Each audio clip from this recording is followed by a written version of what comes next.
Merci d'avoir cliqué sur la vidéo. Si mon travail te plaît, n'hésite pas à liker, partager et à t'abonner bien sûr. Et pour le reste, j'espère que la vidéo te plaira. A plus. Bonjour à toutes et à tous, c'est Stelly68, j'espère que vous allez bien les amis. Aujourd'hui, débrief, vidéo débrief du développeur Xbox, tout simplement, ou du Xbox développeur, comme vous voulez.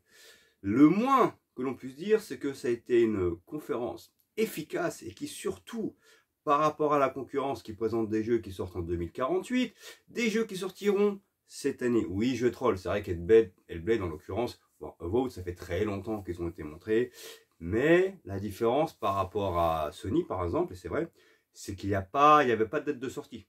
Voilà, il y avait des jeux où à chaque fois c'était à venir, à venir, à venir. Là officiellement, ce Xbox développeur a tout simplement confirmé les dates de sortie des jeux et je trouve que c'est très bien. Après, je vais troller un petit peu, mais qui aime bien châtie bien. Mais en tout cas, tout ce que je peux vous dire, c'est que il y a un de méchant là-dedans, c'est juste du concret. Je vous explique tout de suite.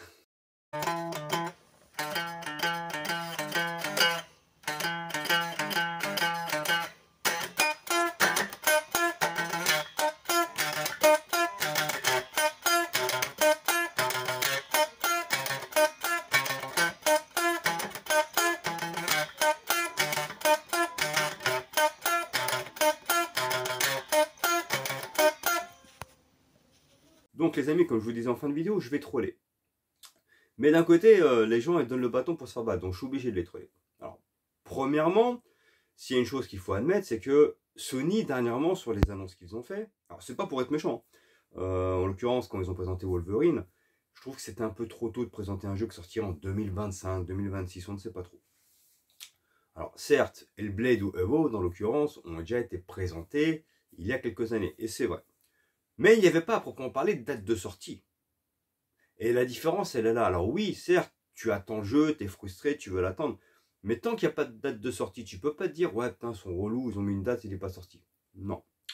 On ne savait pas quand ça sortirait. Et là, officiellement, le développeur direct d'hier a été très efficace, très bon, parce que justement, les jeux qui ont été présentés sortiront tous dans cette année 2024. D'accord? Nous allons commencer par Evo, dans l'occurrence, de Obsidian, hein, un studio excellent qui a l'habitude de faire de grands jeux, de grands RPG. En l'occurrence, c'était Fallout, par exemple, New Vegas, c'était eux. Enfin, Fallout New Vegas, c'était eux. Et Avowed a l'air très intéressant. On sent ce côté euh, hommage, en fait, ou déjà ce qui se fait dans Skyrim, voire dans Fallout, avec ce côté où chaque choix du joueur pourra changer le scénario, pourra modifier le scénario, pourra modifier l'histoire du jeu. Alors pour l'instant, on n'a pas joué au jeu, on ne sait pas si les promesses seront tenues, mais ce que l'on peut dire, c'est que le jeu a l'air d'être excellent dans l'atmosphère qu'il propose, dans l'univers qu'il propose, dans la possibilité qu'aura le joueur de pouvoir influer sur l'histoire ou non en fonction de ses choix. Le jeu a l'air intéressant. On n'a pas à proprement parlé de date de sortie fixe, mais on sait qu'il arrivera en automne 2024. Donc déjà, ce qu'on sait, c'est que une des premières cartouches exclusives Xbox, Microsoft, qui arrivera fin d'année. On a ensuite enchaîné avec Ninja Theory qui a montré Hellblade 2. Et le jeu a l'air encore franchement dingue. On sent qu'il y a eu un travail sérieux, un travail minutieux, un travail de passionné de Ninja Theory parce que Hellblade 2 a l'air incroyable. Alors pareil encore, on ne connaît rien de l'histoire, on ne connaît rien du jeu, mais on a vu des phases de gameplay différentes, on a vu des phases de combat qui sont différentes du premier, et ça annonce du tout bon. Ce Hellblade 2 a l'air franchement de casser la baraque. Je suis pressé de mettre les mains dessus, surtout que ça va arriver très rapidement. Pour le coup, il y a enfin une date de sortie pour Hellblade 2, le 21 mai 2024. Donc ça va arriver très rapidement. On est qu'au mois de janvier, donc ça va arriver très rapidement. Hellblade 2, bien sûr, qui arrivera Day One Game Pass. Tous les jeux vont arriver Day One Game Pass, parce que ce sont des jeux qui viennent des Microsoft Studios. Donc Hellblade 2 a l'air incroyable. On a ensuite eu, et là c'est une bonne surprise, l'arrivée de Square, qui arrivait comme ça de manière inopinée sur le développeur direct.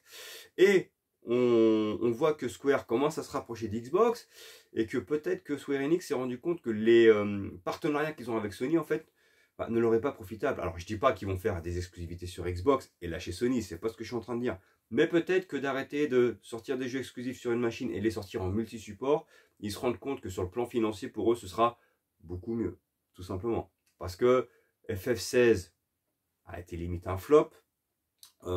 Et final, la plupart des jeux qui sont sortis, tout comme Forspoken, n'ont pas eu le succès escompté par Square. Donc peut-être que de sortir des jeux en multi-support leur permettra de pouvoir s'y retrouver financièrement. En tout cas, on a eu l'arrivée du nouveau, comment il s'appelle déjà, Vision of Mana. En fait, Vision of Mana, au Japon, vous savez qu'ils sont fans des JRPG, il y a Final Fantasy, Dragon Quest, et il y avait Secret of Mana. En fait, il y a eu plusieurs itérations, Secret of Mana, Children of Mana, bref. Là, le prochain jeu qui va sortir, ça s'appelle Vision of Mana, qui arrivera pour la première fois sur l'écosystème Microsoft, et donc ça a été présenté par Square. Le jeu arrivera cet été.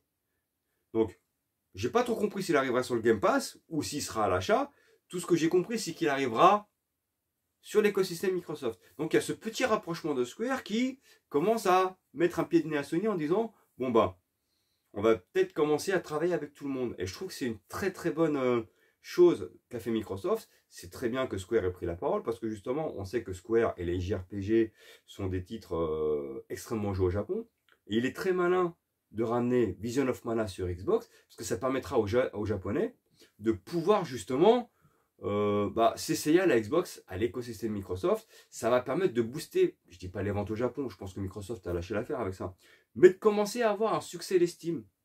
Déjà, ce serait une bonne chose, mais que Square commence à se rapprocher de Microsoft pour l'avenir, on peut dire que c'est quand même assez encourageant. On pourra aisément imaginer par exemple que des titres comme, même si moi je m'en carre complètement, mais bon, il y a des joueurs qui voudront y jouer, FF16, FF7 Remake, Forspoken, on pourrait peut-être imaginer que plus tard arrive sur l'écosystème Microsoft pour permettre déjà à Square de récupérer un peu d'argent et en plus de permettre à tout le monde d'y jouer. Après, moi perso, je m'en carre. Mais seul l'avenir nous le dira. Il y a ensuite eu la présentation. Alors, je vais être honnête avec vous, c'est pas ma cam, c'est pas mon style de jeu, mais ceux qui sont fans de ce genre pourront s'y amuser. Ada ou Ara, je sais plus comment il s'appelle. C'est un jeu de stratégie qui est créé, pareil, par un studio. Excusez-moi, je suis fatigué, je suis rentré très tard du travail. Microsoft, interne à Microsoft, qui a l'air intéressant dans les faits historiques qu'il veut raconter. D'accord? Mais c'est pas mon style, c'est pas ma cam. Je dis pas que je me suis endormi, mais je l'ai regardé d'un œil. Donc c'est pas mon style de jeu. Par contre, effectivement, il y a l'air d'avoir eu un vrai travail derrière au niveau de la stratégie, au niveau du contexte historique, au niveau de la narration, au niveau de votre manière de faire. Et je pense que les fans de jeux de stratégie peuvent s'y retrouver. Pareil, c'est un jeu qui arrivera en 2024 via le Xbox Game Pass. Donc voilà, à tester. Peut-être que moi je le testerai aussi une fois qu'il sera là. Mais bon voilà, je voulais vous en parler quand même. Mais il est vrai que ça a l'air d'être un jeu quand même plus poussé par rapport au jeu de stratégie d'après ce que j'ai compris, tout simplement. Et maintenant nous allons passer au clou du spectacle. Et c'est là que je vais troller. Le clou du spectacle, bien entendu, Todd Howard qui présente par les studios qui ont fait Wolfenstein, donc c'est des gens expérimentés. Indiana Jones, ça fait depuis très longtemps que l'on parlait d'Indiana Jones, mais on n'avait encore eu aucune image. Là enfin, ça a été officiel, ça a été présenté, on a vu du gameplay, et ça a l'air charmé, ça a l'air incroyable. Et effectivement, j'ai confiance, parce que pendant la vidéo, on voyait qu'il disait nous ne voulons pas que vous jouiez Indiana Jones, on veut que vous soyez Indiana Jones. C'est pour ça qu'ils ont choisi quand même un studio expérimenté dans les FPS, je vous dis qu'à travailler sur Wolfenstein, en faisant cet Indiana Jones un jeu en mode FPS. Mais ils ont mélangé à la fois troisième personne et FPS, c'est-à-dire que lors des QTE, je sais pas, ou des scènes où on monte une échelle, où il y a par exemple des cinématiques, on verra Indy. Parce que, comme ils disent dans la vidéo, le but c'est de voir Indiana Jones. On veut voir Indy, on veut voir le personnage. Mais in-game, dans le terme de gameplay, ce sera un mode FPS, parce que leur but est de nous faire vivre l'aventure Indiana Jones comme si nous étions Indiana Jones. Moi, je pense que ça a l'air mortel. Déjà, sur le plan technique, ça a l'air très beau. Ça a l'air dynamique, fun, précis. Les connaissants en termes de gameplay, il n'y aura aucun problème là-dessus. Et le jeu a l'air charmé. Et il sortira en 2024. Et ça, c'est charmé. Parce qu'on en entendait parler d'Indiana Jones. On n'avait eu aucune image jusque-là. Là, ils nous font le développeur direct en disant il sort cette année. C'est du génie. Franchement, cette conf, elle était très bonne. Microsoft est en train de mettre les bouchées doubles pour justement nous proposer ce qu'ils nous avaient promis depuis longtemps, des exclus sur l'écosystème Microsoft régulièrement sur l'année. C'est ce qui est en train d'arriver. Je pense que le rachat d'Activision Blizzard a un peu freiné pas mal de choses. Ils voulaient faire profil bas. Mais tant que c'est acté, allez, c'est parti. On envoie la sauce. Là, déjà, on sait qu'il y aura Avowed qui arrive en gros jeu exclusif. Indiana Jones, Hellblade 2. Déjà, ces 3 grosses cartouches qui arrivent cette année en exclusivité Microsoft, c'est du très très lourd, d'accord? Premier point. Deuxième point, ce qui m'a fait rigoler ensuite, c'est sur les réseaux. Uncharted a été présenté, et là on voit la PlayStationite aiguë. C'est une nouvelle maladie en fait, qui commence à rager en disant c'est inadmissible, Indiana Jones, il sort qu'exclusif Xbox, pourquoi il n'arrive pas sur PlayStation? C'est pas normal. Alors moi, ce qui me fait rire, c'est tous ces gens-là qui veulent tous accaparer. Les gars, vous pouvez me dire ce que vous voulez. Je rage, je troll Sony, etc., etc. S'il y a une chose sur laquelle je n'ai jamais ragé et je ne me suis jamais plaint, c'est des exclusivités. C'est normal qu'il y ait des exclusivités sur chaque machine. Nintendo, PlayStation et Xbox. Pour que chacun puisse quand même se différencier. Je n'ai jamais ragé parce que Uncharted ou God of War était chez Sony. Non, parce que si je veux y jouer, j'achète une machine Sony. Donc que Microsoft fasse des exclus, c'est normal. Mais non, les PlayStation, eux, ils veulent tout chez eux. Eux, ils décrètent que tout doit arriver chez eux. Donc Indiana Jones, c'est pas normal qu'il soit exclusif Xbox. Pourquoi? À partir du moment où ils ont racheté Bethesda, ils font ce qu'ils veulent. Déjà, si vous êtes intelligent, mais pour ça, il faut avoir un peu de QI, mais ouais, disons que le cerveau des PlayStation n'est pas le même que le cerveau de l'être humain normal. D'accord? Soyons très clairs. Déjà, je pense qu'il vaut mieux la fermer parce que, très gentiment, n'oubliez pas qu'Activision Blizzard maintenant appartient à Microsoft et il lâche quand même Call of Duty. Donc à partir du moment où Call of Duty est quand même chez PlayStation, je pense qu'il vaut mieux la fermer, ne rien dire. Parce que déjà c'est gentil de la part de Microsoft. Alors certains vont me dire oui mais c'est parce que sans ça le deal n'aurait pas été fait. Ce qui est peut-être possible. Mais les faits sont que Call of Duty, qui aujourd'hui est une exclue normalement Microsoft, sera aussi chez Sony. Tout comme il sera chez Nintendo. Attention. Donc, l'un dans l'autre, il faut arrêter de faire les crevards. Qu'Indiana Jones soit exclusif à Microsoft, où est le problème? Vous voulez jouer, vous avez caché une Xbox. Vous êtes les premiers à dire tu veux jouer à God of War, tu veux jouer à Uncharted, tu veux jouer au meilleur jeu de l'histoire de la Terre du jeu vidéo, achète Sony. T'as raison. T'as raison. Donc, si tous les jeux sortent chez PlayStation, en fait, au final, aujourd'hui, les gens, à quoi ça sert qu'ils achètent Nintendo ou Xbox? C'est ça la question. Bah non. Il faut qu'il y ait des exclusivités sur chaque machine. Donc, Hellblade 2, exclusif Xbox. Ouais. Indiana Jones, exclusif Xbox. Ouais. Avowed, exclusif Xbox. Ouais. Eh ben, si tu veux jouer, tu t'achètes une Xbox ou tu t'abonnes au Xbox Game Pass. Tu peux y jouer maintenant via le smartphone, via le PC, sur la télé. T'as énormément de manières de pouvoir y jouer. Donc arrêtez de rager, les gars. Mais ça me fait plaisir. On voit à quel point l'intelligence est très, très, très, très, très minime. Franchement, c'est normal qu'il y ait des exclus. Donc ouais, je suis content. Parce que du coup, ça veut dire que ça a fait rager les fans. La conf était très bonne. Et très, très, très bonne. Et là, je pense que la sortie d'Hellblade 2, d'Indiana Jones, va permettre à Microsoft de booster, que ce soit les abonnements Game Pass, mais même les ventes de consoles. Parce que là, il y a quoi chez Sony? Il y a Walou. Et même en 2023, il y avait quoi chez Sony? Walou. Après, la génération de base, Xbox Series, PS5, c'est de la merde. Franchement, toutes les promesses qui nous ont été faites n'ont pas été tenues. Peut-être qu'enfin, là, on va commencer à voir la next-gen. Mais là, en l'occurrence, ce qui a été présenté hier présente du très bon. L'année 2024 pour Xbox semble excellente. Rien que ça, ils n'ont pas besoin de présenter le Dexus sur l'année. Hein. Indiana Jones, Avowed et Hellblade 2, ça suffit à nous faire une année topissime sur le plan des exclusivités Microsoft. Et n'oublions pas qu'il y a encore des cartouches en réserve quand même.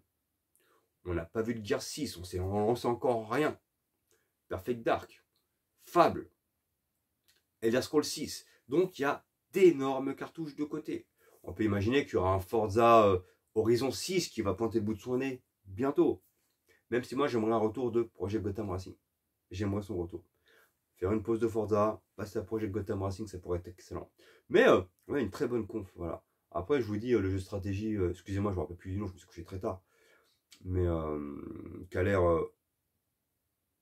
plutôt intéressant pour les fans de jeux de stratégie. Mais en fait, il y a eu de tout. Voilà, il y a eu du JRPG avec Vision of Mana, ce jeu de stratégie. Il y a eu du Hellblade, qui est un peu un jeu scénaristique, un peu façon... ouais, un peu cinématographique. Dans les standards de PlayStation, un petit peu, mais à la fois action. C'est un jeu qui pourra plaire à tout le monde. Un peu le blockbuster, on va dire, de Xbox. T'as du Indiana Jones qui est à la fois blockbuster, à la fois FPS, à la fois aventure, énigme, excellent. Et t'as Avowed qui est un RPG façon Skyrim, façon Fallout. Voilà, il y a eu énormément de choses présentées. Donc, super. Franchement, super. C'était une très très bonne conférence. Voilà tout. Mettons les trolls. Tu veux jouer Indiana Jones? Bah, bien c'est Microsoft. Moi, si je joue à God of War, je vais chez Sony. C'est de bonne guerre, mon gars. Arrêtez de faire des crevards. Et arrêtez d'écouter Mister Anus, qui a tendance à... Enfin, tendance, qui dit conneries sur conneries, et qui, justement, est vraiment lui qui alimente cette petite guerre des consoles, parce que avec ces miniatures putaclic qui vraiment incitent à la guerre, hein, je vous dis à un moment donné, il faut arrêter les conneries. Parce que moi, ça fait depuis très longtemps là, que je suis calme, tranquille, je parle que de jeu, mais là, je voulais troller, mais c'est normal. Quand tu vois ce qui sort sur les réseaux, en disant que c'est inadmissible qu'Indiana Jones sort sur Xbox, uniquement sur Xbox, j'ai envie de dire, ferme ta gueule. Voilà. Sur ce, c'était le mot de la fin.